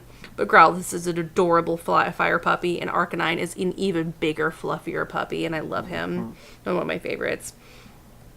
Chan says, meanwhile, in your non-binary / trans mask spaces, going nippleless is vogue. Yeah. Yeah, hell yeah. Yeah, I'm still friends with this friend, and again, I will not say her name. Like, if she knew I was telling some of these stories, I'm sorry. But I know people tell lots of dumb embarrassing stories about me. I'm not outing this person. I will never do that to her, But, we can look back at that and laugh and be like, oh, yeah, we were dumb, silly kids back at that time in our lives, whatever. Yeah. But, yeah, she's very, successful in her life. Got a kiddo, very handsome husband. She's doing really, really well for herself, and I'm glad that we can still stay friends after all these years and being weird, silly teenagers together a billion years ago. And just, casual friends on Facebook, and every now and then I see her post a few things. She sent me a Christmas card a couple years ago, too. She's really awesome. I feel bad because I don't like doing Christmas cards. Yeah. And so, these people who always send us nice cards, and we're like, sorry, I'm never going to send you another one in return. It's not because I'm trying to be a dick. I just don't do Christmas cards. I always want to do, a pixel art Christmas card, but, I never give myself enough time to get it set up and ordered and do all the jam necessary for it. And it's I ran out of time. I'm sorry. I'd love to send one back to you beautiful people. Maybe if you start now, you'd have enough time. Yeah. I think maybe if you should start now. Yeah. I think you're onto something. Yeah, yeah. I love that you gave him a little helmet, too. Mm-hmm. This is adorable. Oh, yeah. Imagine, this is like the Bowser. Imagine this, just careening through and destroying all of your carts. I thought we were talking about Mario Kart for those fucking 2 hours, and we talked about dicks for a good hour and a half. We did preface our advertising as tell us about the friendships you ruined. It's the one where Stephanie talked about dicks for a really, really long time. Ruined a couple friendships that way. Yeah. It works. Yeah. It works. We hope y'all are laughing and giggling at our silly dick stories. Y'all learned a little bit something special about me the first time I touched a dick. It scared me. Yeah. Jeez. It's just because of the setup here in the United States, because they don't really prepare you for any of those things. No, they don't.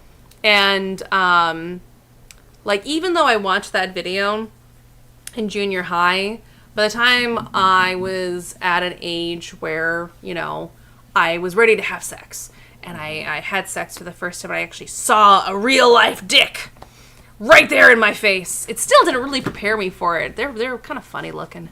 They are. An erect penis is kind of funny looking. I can say that as being someone who wields one. They're weird looking. Yeah. So even though, you had sex ed, nothing really prepared me for seeing a real-life erect penis. Whoa, yeah. That's what they look like? Weird. And even pornography, because you don't really see dicks in pornography. Yeah. It is for the male gaze so much. Definitely, I know that world is very different nowadays, but, yeah. When we were young people, I love this. I love this milk tank. And it's not phallic at all. It's giant tank. Not at all. The cannon. Just a big old tank. Yeah. You know what? I think we need to add. Chance, I did watch a lot of gay porn. But that stuff wasn't as easily accessible until I was in my 20s, because I'm older than you. When I was a young warthog, when I was first looking at it, gay porn was actually really hard to get your hands on. It was before the internet was for porn, and it was and a lot of stuff that got taken down immediately. In the early days of the internet, if you were posting gay porn on Angel Fire, that would have been taken down really quickly. People don't remember that. There was a lot of things that got banned on the internet, the early days of the internet. So Yeah, I couldn't find a lot of that shit. But it wasn't until I was in... Oh, I like that. I like that edition. Nice. What's our next one? Oh, geez. I'm sorry. I'm... Oh, God. What do I do now? What Pokemon should I choose to follow up and enter the fray into our dick talking? There is your favorite. do you want to tarnish your favorite? I just want you to draw it. Okay. Our little Yay! Kodaku side duck. My sweet baby duck. His name means baby duck in Japanese. Kodaku is his name in Afyapanish. In Japanese, Psyduck is Kodaku, which just means baby duck. That's adorable. Oh, man. Oh, I'm sorry to do this to you, Psyduck, to bring you into this. You've been drawing so many wholesome things. If people just turn off the audio and just watch it, they would have no idea. Nothing of you drawing has been weird or sexual in any way. It's been very cute and wholesome. So. Oh God. Okay. Yeah. I'm sorry for those listening with the or watching with the audio on. Yeah, we're sorry. We're sorry. Chan says, "How did Ken make milk titty wholesome with milk tank?" Because Ken's that soft boy. I'm just a big goober. He is what I am. We were talking about Hercules, those Hercules plates. Or no, we weren't talking about it in this stream. No, we were talking about that during D&D. D&D, yeah. Yeah. Hercules, who was very influential to us elder millennials, he was just a big goober as well. That's true. You know, the age of the goober, you could totally blame on Disney's Hercules. Honey, you mean Huncules. It's true. I totally had a crush for Hercules. Like, I was at Meg, I'm like, oh, god damn, but he's so wholesome. He's just such a good... So handsome. He's so handsome, and... What'd she call him? Like, what's her little nickname for him?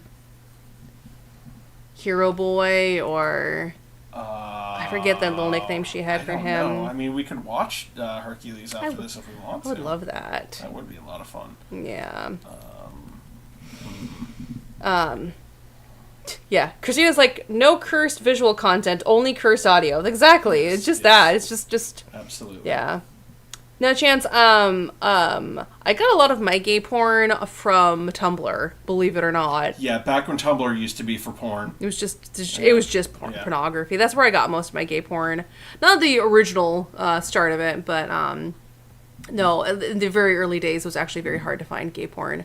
But once I found it, I was like, hell yeah. When I was a poor, very sad and lonely person who was in a very awful relationship. There's the concept of intimacy anorexia. Yeah, that was my relationship with my ex, where I was those things were withheld from me, and so I looked in other avenues for those types of things. So yeah. Oh, little sigh.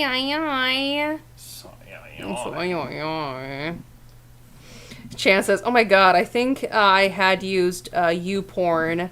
Oh god, Hero Boy, that's what he said. Maybe it's like Hero Boy. I can't remember. Yeah, god, I forgot about YouPorn. Oh, back in the day. It didn't live very long. It did not live very long. Okay. I know. You were a good Mormon boy. No, I wasn't. You were a Jack Mormon. I was a Jack. Oh, that has a different ring to it now. Jacking off those other Mormons. Okay. No, what? No! No! I don't have a reputation. No! I do know a little history of that. Oh my god. You did. You said you were going to make You're just going to give him the coolest fucking card around. You said you were going to give him the coolest card, and you did not disappoint, Kenji. This is amazing. This is fucking amazing. Yeah. Yeah, you were not a good Mormon boy. Although, I mean, it depends on who you ask. For a time, I tried, you know, and like it was very much my identity, because that's honestly it's kind of all I had. You know, I was bullied a lot growing up, so I latched on to the one thing I thought I could, and then eventually I just realized, you know what, I'm never going to be good enough for these people, so fuck it. Yeah. You know, just live my life, enjoy myself. Yeah. Chan says Ken was leading his own Mormon gay porn ring. Apparently. Actually, I do know a little bit about that. I have a friend who actually was legit. Knew a lot about the underground. This might get a shadow banned, actually. So maybe I shouldn't talk about this. I mean, does the Mormon Church own stocks in Google? I mean, it wouldn't surprise me if they did. Maybe. But, Maybe the parent companies. But, yeah. I do know some things about the actual underground gay ring, Mormon ring in Salt Lake City. A friend who was excommunicated, not because he was outwardly gay, but because he was outwardly gay and receiving. Because if you are the one who is penetrating another dude, then you are not gay. God loves tops. But if you are the one receiving, then you're gay. Yep. And he's the one who taught me the Mormon handshake. Yeah. He told me I never learned it. I didn't go far enough in the church to learn it. It was wild. It was wild. Because it comes with this whole, like, prayer and the secret handshake. And he fucking, with his whole chest, looked me straight dead ass in the eyes. Like, said this fucking prayer. I'm like, whoa. He knew it just like that. Because he had to. Yeah. In order to be as high as he was in the church. In the, in the temple. Yeah. Yep. Ordnance workers and what have you. Oh yeah, and so he knew it all, and he got excommunicated just because he was outwardly gay, and he would receive. Yeah. He was on the receiving end. It's, as some people would like to call it, the gay sex has it's like dude, like penis haver plus penis haver, not necessarily dude on dude, some dude on dude, but penis haver and penis haver sex has so much more range than just what very boring Mormon men like to think. But yeah, man, it is so wild just what a lot of these people do, like the mental gymnastics for their stuff. Because like I never knew about this until like Game Grumps was talking about it. But like soaking or sogging, like learning about that, which was wild. Like, and then learning more like jump humping. It's just like, people, you're already there. Just go for it. Your god is not a Tyrannosaurus Rex. His eyesight is not based on movement. Like, just go for it. You're already there. You're already breaking the rules. Like, do you think you're gonna get more in trouble? Like, you're gonna... Yeah. It's gonna be a difference between being in being grounded for 3 weeks versus 3 months. I don't know if your god works like that. Outer darkness just seems like outer darkness. There's not, like, layers to it, like Spooky Mormon Hell Dream. Outer darkness just sounds like such a kick-ass vampire bar. Oh, man. God. I love the thing that Chance shared with us the other night, that Stephanie Myers didn't actually write vampires, she wrote Mormon angels. It's so fucking funny. It's really They are Native Americans. Oh, God. Yeah, their whole mythos about like just Native Americans in their gospel, it's problematic to say the least. Oh my god, Ken, this is so badass. Psyduck is a bad bitch, quite frankly. I love the little walleye you gave him too. This is really walleyes. Walleyes are so much fun to draw. So fantastic. This is definitely the right vehicle for my tiny baby duck. That's right. This is fucking badass. This is amazing. This is absolutely amazing. Hell yeah. Psyduck's gonna roll over you. Yeah, and on the side is like a gold duck with like glasses, like bad boy glasses. You might have like a one of the bad boy Squirtles also on their side. Yeah, I don't quite have room to depict that. Yeah. Just gotta imagine it. It's there. Yeah, exactly. Oh man, this is a gift. This is a gift. Thank you for my little baby duck. Absolutely. Okay. We got about 20 minutes about left. 20 minutes. Yeah. We've got 3 more to do. Yeah, I think we can do that. Yeah. I'll go for probably the simpler one, just so we can get a few more done. We're going to go with everybody's favorite Roomba papaya. It's Ludicolo. Whose name in Japanese, if you've watched that stream, is Roomba Papaya. Which I think that was our New Year's stream for 2023, was Pokemon based on their literal translations. Which I definitely want to go back and visit that again. I love that series. It's so much fun. We've done it one other time, so we've got 2 of those streams, and each time was fantastic. Oh, yeah. But Ludicolo was just... I'm always curious about like the original Japanese names and how they translate that to become the English names that we know them by. Some of them are kind of a 1-to-1 translation. Some I got really mad about with Nose Pass, but I figured out why and blah blah blah. I'm sorry, Nose Pass. I'm sorry, but Ludicolo, his name is Roomba Papaya. Yeah, like the dance, the Roomba. Yes. That's what its literal translation is. And so I forget, it's like room. I can't remember what its actual name. Like it might have just been Roomba Papaya is its Japanese name. But how they got that to Ludicolo, right? That I think I'm going to include those details more next time when I do that stream again. It just requires a little bit more time for me to sit down and do the research to do it. And so that's why I haven't done it. It's just sometimes I get busy with my own line of work, and so I don't have the time to sit down and do it, but I want to do it again. That was both of those streams were absolutely fantastic, and I definitely want to continue that series. But yeah, his name in Japanese is Roomba Papaya, so I think y'all are going to be super surprised. See the direction I take. Yes. Yeah. Just like the duck bill. Like, where do you get duck from papaya?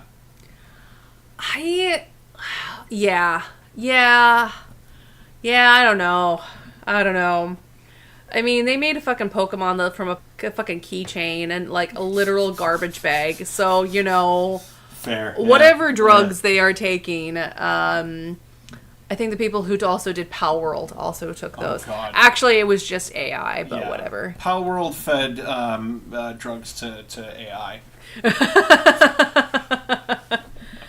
Yeah, I feel bad. I have a friend who really likes that game, and I'm just like, it was made by AI, and they're like, how do you know? I'm like, look at it, and they're like, oh. I'm like, I'm not trying to make you feel bad. It's kind of like my spicy opinions about the stupid fairy smut book that everybody loves. Which we might do a stream on that. Oh, God, yeah. Whenever it gets optioned for Netflix. Yeah. Once like things start being released for the Netflix show, we might do a stream about it, because I'm currently about halfway through the book. The book is stupid easy to read. Everyone's like, but it's a young adult novel, and I'm like, yeah, for a lot of sex, that's I don't know. I think that should be at least 18. If they use words like, there's like flowery languages for like sex, but she doesn't even really use that. Like, it is like. It's I don't want to say it's raunchy, but it's like it gets there. We got a graphic with some of the details about like how they have sex in the I'm talking about the ACOTAR, the Court of Thorns and Roses series that everyone's super horny for, and I'm just like, man, are the humans okay? Are the humans okay? No. Straights are definitely not okay, but are the humans okay? I don't think they are. I think they're really bizarrely horny for fairies, which is fantastic. That's definitely not going to set you up for failure in life. Yeah, if you know anything about, like, actual lore around the Fae, like, no, don't romanticize this shit. Oh, we will definitely give you everything you want and even make you a fairy.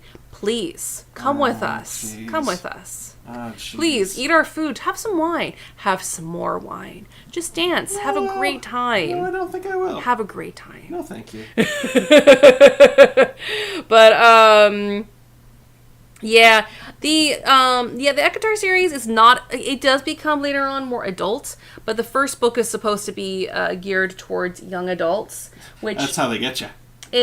It's popcorn. Like, you can get through it. I've only really sat down and read the book like 3 times, and I'm mostly done with it. Like, I could probably finish the rest in another reading session, like in a couple hours. I could probably be done with it. The chapters are really fast, like they're really short. It's almost kind of like fan fiction, kind of like grade of writing. And I don't mean that in a bad way, because there's a lot of really great fan fiction authors out there. But when I say that, it's like fan fiction grade, because in fan fiction, it's they want to do it quick and fast. Sometimes they write stories, sometimes they write scenes. Like, some of them are your lovemaking scenes or, like, romantic scenes. It doesn't really add too much to the plot, but, like, in most novelizations, it's usually interwoven into the story a little bit better. Like, you know, they happen to be in they're progressing in the story, and then they have a quick moment where they have, like, a little romantic scene, or it's written into the story a little bit better. But, like, fan fiction, kind of, like, that level, it's more of, like, okay, so it's been a while since I've had, like, a romantic scene, so I better, for today's upload, this week's upload, I better make sure it's something raunchy. And that's what it felt like reading the book. It was, again, I want to do a whole stream, and the idea for my stream is just reading how this woman describes her characters, and then Ken has to draw what... how the author describes her own characters. And I think it's going to be fucking hilarious, because how this woman describes her beautiful fairy boys is like almost Twilight level, and it's really fucking funny. It's really fucking funny. That is a Roomba, Christina. It is. Roomba papaya driving a Roomba. Hey, we've got somebody else in the chats. Rahan, welcome. I love this. It's a shame that Rabbit didn't show up, because he always shows up during, like, the worst possible moments when we drop just awful things. Mm-hmm. And it was half expecting to summon him tonight with that. Mm-hmm. Oh, I love this. The little Roomba. This is fantastic. Okay. We've got a little bit. You said 2 more? There's 2 more now. Yeah, I think we could do it. Okay. I have faith in you. Okay, well, I'm gonna do Gimme Ghoul next. Yay! Gimme Ghoul. Gimme little guy. Gimme Ghoul. He's just a fun little guy. Yeah. And hopefully appropriate. Yeah, Chance, I definitely, this is definitely a 2020s version of 50 Shades of Grey. Twilight. I would say it's more like Twilight than 50 Shades, because it's not as raunchy and not as horrible as 50 Shades, where it was really romanticizing really unhealthy relationships that were incredibly just domestic violence. Yeah. Christina says, it's weird how many of my coworkers are raving about it. Like, I read a lot of smut, but I don't tell my coworkers about it. When I used to work in an office, it was 50 Shades of Grey. Everyone in my office was going on and on about 50 Shades of Grey. And it was weird. It was weird. Like, in what kind of other instances would that be even socially acceptable? It's bizarre how, like, some of these smut books, everyone goes raving. But to be fair, the first book isn't 100%. Like, the main character, she has sex with a farmer boy at the very beginning, but it's not really, it's more of like implied. She kind of says, oh yeah, and then she goes waste some time with this guy. But of course it's not love. And I really feel like that she only included that in just so that she didn't have to write about the author or about the main character losing her virginity. Because that's a whole other different level of, like, romance novels, which I've also read many of those. But, it's, I don't think she just wanted to write that. She didn't want to write about, like, oh my god, it felt so good for the first time. Ah. It was just like, she just wanted to just get into it. She just wanted to get into it, so. We're drawing Pokemon tonight. We're drawing stuff that like, was kids related. We're totally not going to mislead anybody into what we're doing here. If there was any uncertainty that this is not meant for kids, here we are tonight, and all of our talk of D. But, like, again, I really think it'd be a fun stream to talk about ACOTAR and just, again, describe the characters. Just read it word for word how she describes her characters from the book, and Ken would have to draw based on how the author describes her own characters. I think it would be really fucking funny, because how this woman describes these characters is fucking ridiculous and hilarious to me. Again, the straights aren't normal, aren't okay. The straights aren't okay, and the humans aren't okay. They're weirdly horny for fairies. Yeah. Which, please, have some more wine. Please, enjoy our food. It's totally safe for human consumption. Totally safe. Totally. You can trust us. We'll make sure your family's okay back home. We're totally okay. Just the way you're talking makes me not sure. It's nothing, tra-la-la. Nothing. Meanwhile, like me, I'm like, whatever fairy inspired this woman, good job. Good job. Gold star. You got kudos from me. Nice. Yeah. I love this Gimme Ghoul, like this little chest mobile, like little chest car. Everything you've drawn tonight has just been so adorable. Yeah. If you're a younger kid and you've made it this far, maybe you should have watched with the sound off, like the suggestion earlier. Maybe when it goes on there, like, if you're under the age of, I don't even know, under age of 18, please do not listen with sound on. Just video only. Christine, I've eaten a lot of food from Steph. Chance, we're fucked. I would never, ever do that. I'm not that kind of fairy, but, Just trail off. It's nothing, tra-la-la. Don't think about it. Don't think about it. Tra-la-la. Don't think about it. It's okay. It's all right. Yeah, it's too late for me. I've eaten your meals way too regularly. Yeah, it's okay. You've been chosen. You're one of the chosen ones. Okay. You're all right. Okay. Yeah. It's just funny to me. It's so funny, like how people like to fantasize about, like, we joke around about like Gen Z is being monster fuckers, just like because of Twilight and stuff. And I know you had made the prediction that Gen Alpha would be like superhero fuckers. Oh yeah. It could be fairy fuckers now. It could be. Yeah. I don't know. It's 2020, but they're a little too young for the fairy smuts. Would the Fae, though, would that fall under like monster fuckery? Well, okay. According to this author, she describes them like monsters. She describes them like as if being like monsters. But the thing about fairies is that you have a lot more place to wiggle room and play around with. Yeah, you got wiggle room. We got Christina. Could Steph's word really be worse than this one? Don't think about it. Tra-la-la. Nothing. Tra-la-la. Oh, excuse me. Chance said something first. Listen, I'm sure whatever you're planning is better than the government anyways. And then Christina said, could Stephanie's word be any worse than this one? Yeah, gotcha, Gotcha. Context is important. Context, helps. Yeah. I really like the little Gimme Ghoul car. This is adorable. This is a cute card. This is absolutely adorable. I love what you've done here. All of the things you've drawn tonight I can't pick a favorite. I mean, I have to pick Kodaku because he's my little baby duck. Yeah, but, like, your Bidoof was fantastic. That was a lot of fun to draw that one. Yeah. What's our last one? The last one, well, I'm feeling good about this one. Let's do the final one. We go over a little time. I think it's fine. Okay. Well, our final one is Gengar. The Gengar! Wanted to end on my fave. That's fantastic. This was my idea.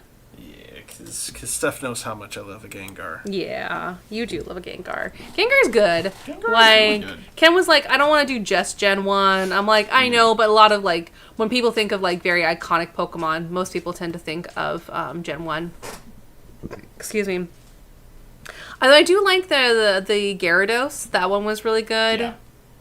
Was Mr. Mime. Was Mr. Mime our second one? Yeah, Mr. Mime. I think then we just talked about dicks almost the whole entire time. So much about dicks. So much about dicks. I guess I have a lot to contribute to the world of dick communication. That's a thing. Yes, of, it is. Of the finer talk of dickery. To dick around. Dick around. Oh, man. I definitely want to see all of the ones that you did tonight again one more time, because I definitely want to revisit. And it's hard to pick a favorite one. I do love the jalopy of the Rotom. Mm-hmm. What is she scratching? I think she's scratching at like the wicker basket thing by the front door. Oh, our cat is making weird sounds, and we're being those cat parents. We're like, what is our cat doing? We're not feeding into your terrorist actions here. Your terrorist demands. Yes.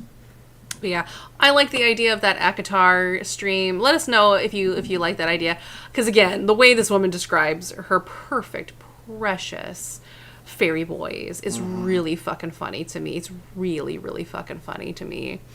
And I do have some nice things to say about the series. You know, I do. It's not all just like talking crap about it. Because I never want anyone to feel like I'm making fun of them for the things that they like. You know, like all the things that you like, for sure. And definitely trust the Fae. We will definitely not screw you over. Don't do it. It's don't listen. okay. Don't listen. These are lies being told to you right now. The Akatar stream. Okay, Christina likes the idea of that.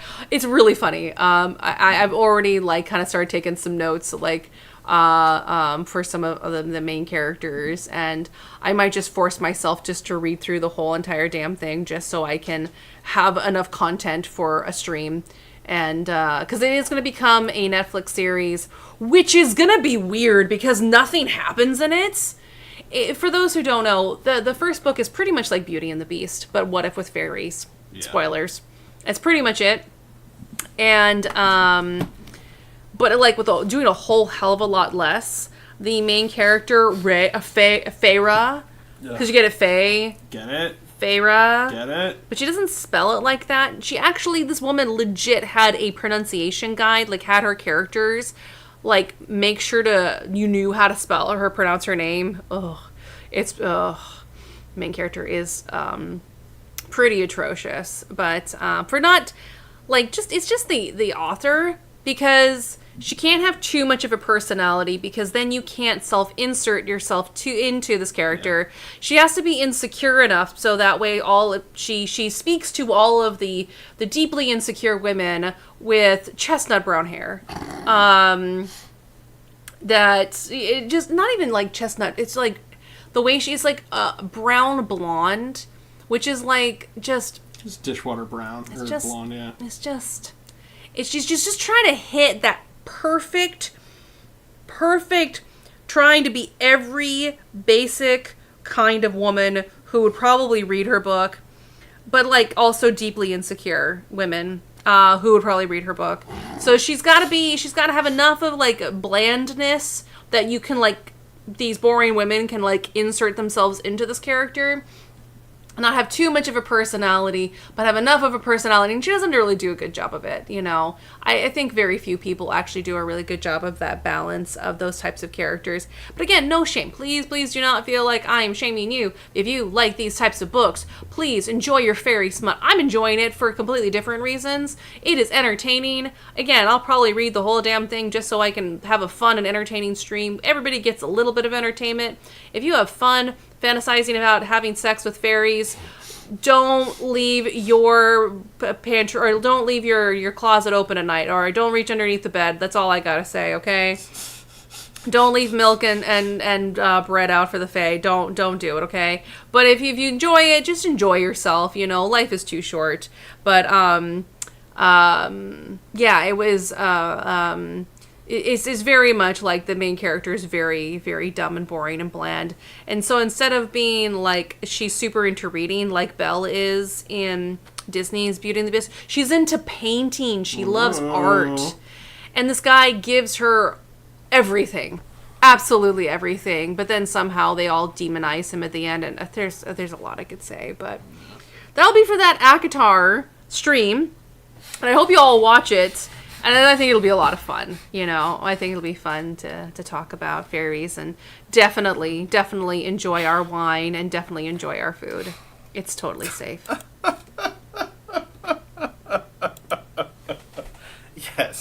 Yes, indeed. Well, here's my gang car, which have the whole gang here. I love have it. Ghastly's little hood ornament. Haunter is that. driving it, and Gengar is the car itself. You know, love figured, this. Why not take that direction for it? Ken, will you guys go through memory lane and take just a look?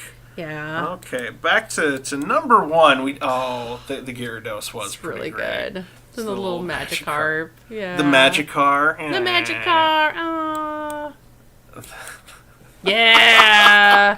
the one that took us off the rails. Mr. Mime racing against the Crazy Frog. Oh, God. Oh, goodness. Yeah. Morpeko and the hamster wheel car. So cute. That's so cute. I love the concept of this one, too. Yeah. That's great. It's really good. Number 4 was the Yeah. Rotom Jalopy. I love it. That was fun. Just I have the love whole it. gang here. Let's see, number 5. Yeah. The Torchic driving the deviled egg. Yes. I love That it. was a fun one. Love it. Enjoyed that. Number 6. Oh, okay. Yeah, the Bidoof.